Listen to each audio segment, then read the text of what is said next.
I try to avoid it as much as I can. But finally, I just have to do it. So I just walk into Walgreens, go right to wherever the place is, look for whatever is the top, most expensive cold medicine I can find, and buy it. Why don't you like medicine? It makes me feel weird. It makes me feel jumpy, and I don't like with the effects of the medicine. So you just naturally try to let your body do its thing? Yeah. And get it out of its system? Yeah. Drink it out. Drink it out. I don't know. Or whatever, but I finally just went, to whatever was like $17, which is the most expensive one. Just bought that. It's crazy. You feeling better? Yeah. Good. Worked out great. Still have a little bit of a voice issue, but other than that, it's good. Yep. I think you sound better. $17. I don't care. It's like $17 for like 2 pills or something. Insane. That was liquid. Oh. Because you always want to do the liquid thing. Never do the Oh, no, I don't thing. like the liquid I stuff. hate the liquid. Well, that's better for you, though, because it works faster. But It's then like you have the taste stuck in your As long as mouth. it works in general, I'm okay. I don't need it to be faster. I spent It tastes another that bad. an extra $1 for the Cool Mint version. So they had the version, I don't even know what it's called, but they had the version of it, and then they had the Cool Mint version. That's what I would like. I And wouldn't it's like $1 the more. orange or the cherry or all. It's $1 more for the Cool Mint version, so I got that Cool Mint. So I'm feeling good. Watch out. Watch out. Hey, Jim Talent, everybody.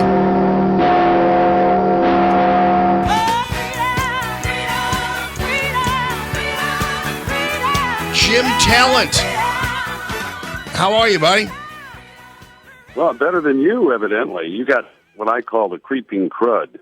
Sounds like. Yeah, kind of. It was kind of like that for a while, yeah. And I was like, wow, what is going on here? And I usually let it linger for too long. And finally, I just said, forget it. I'm going to do this. Well, here's a trigger warning for your listeners. I'm about to ask something a little gross. Are you coughing up like that green stuff? No, it's not. It doesn't have a color to it. It had a color to it for a while, but it doesn't have a color to it anymore. Good, because I used to get sinus infections all the time, and that's how I knew it was bacterial. So, yeah, just go. Jamie, you do know the generics have just basically the same thing. No, they don't. No, they don't. You got to buy the brand name. Well, I'm cheap enough that I stand there reading the ingredients of the two. And if I don't see any significant difference, I don't pay the extra. I don't even look because I can't see it. I can't read it anyway. Can't see them because I need glasses, but I can't see. I don't have them with me, so I can't even read the back. And a great time for the weather to turn cold, isn't it? Oh, I know, and that too. Hey, how about wasn't it crazy? Before we get to what I want to ask you about regarding the cabinet Secretary of State level, how about the excuse as to why Twitter wasn't invited to this tech meeting? Because, what happened is he had all these CEOs, and of course that's aside from he had the Tesla people, the Uber people, the Pepsi woman who was so maligned for her statements, and then of course he had all the social media people except for Twitter. And so Sean Spicer, here's what he had to say. The conference table was only so big. That the conference table wasn't big enough. I just love that. Yeah, and people say the Trump team doesn't know how to be diplomatic. That's what I call French diplomacy. That's sending a message indirectly, right? But everybody knows what it is, or at least we assume that's what it is. I guess it could have been. It's possible it's an oversight. I mean, things are pretty chaotic there, and our new president-elect is doing a lot of governance things in addition to choosing his next team, and he keeps them hopping. It sounds like. So yeah, you think it's possible that Twitter was an oversight? No, I mean I don't really think so. Yeah, I think it's possible. I think it's highly unlikely. Right, exactly. Yeah, I mean it's like, and there is a certain irony in Donald Trump's person suggesting that Twitter's an oversight. Given I love it. How often he uses it. I know. And that would be even funnier. I think that it would be great if the conference table excuse is a great one, but the other one, a better one might be that they just forgot about Twitter. One of Trump's advantages is because he is so non-traditional. He doesn't, I don't know that he would anyway, because it's not his personality, but he doesn't have to, follow the prescribed norms. He has a leeway that most people in his position would not have. It's a concept. Once the people, the public, comes to understand certain things about your personality as a leader, you have a leeway to indulge in that without the public raising the same kind of questions it would about somebody else. Does that make any sense? In other words, if you had a more traditional type of person and they did something out of the norm, there'd be a whole lot of questions, and I think the public might get a little bit concerned. What's happening to this person? They seem to be changing, but this is the way our president-elect operates, and it gives him a leeway to reach out to a whole bunch of different groups, which he's obviously doing. And I think it's great, and I'm sure he had a good conversation with him. Oh yeah. So what do you make of the Tillerson appointment? Well, I think this is one of these situations where the Senate needs to take both its advice and consent responsibility seriously. So I think you do need to probe. You need to ask questions.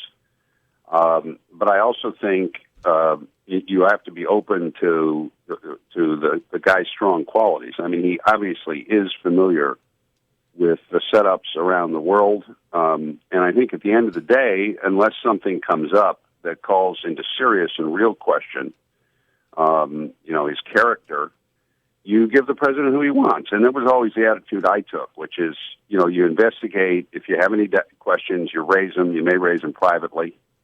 But these are the president's assistants, not yours.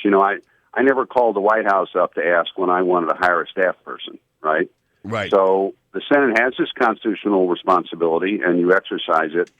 But I used to say that, the issue for me is the nominee within the president's discretion? In other words, is it somebody that I can see in that job?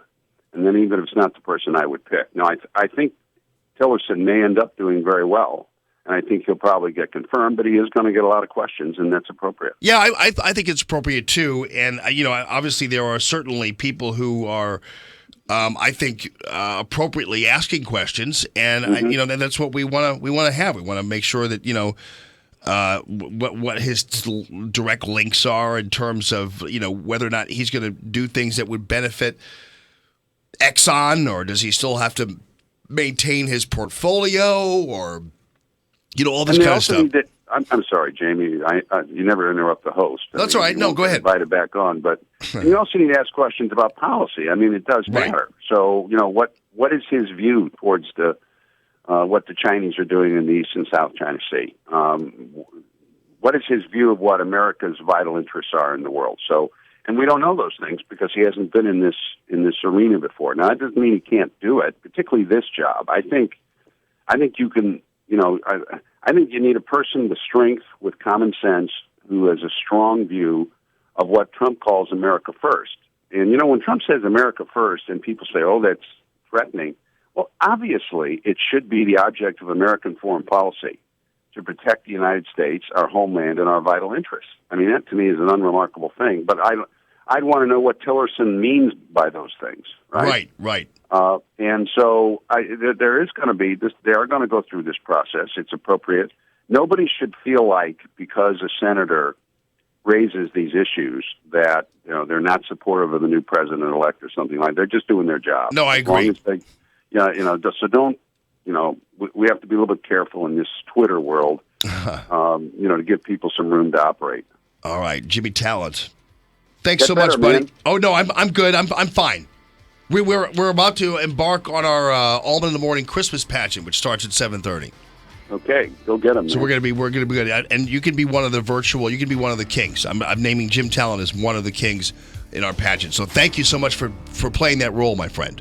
I'm glad to do it anytime. At Jim Talent, everybody.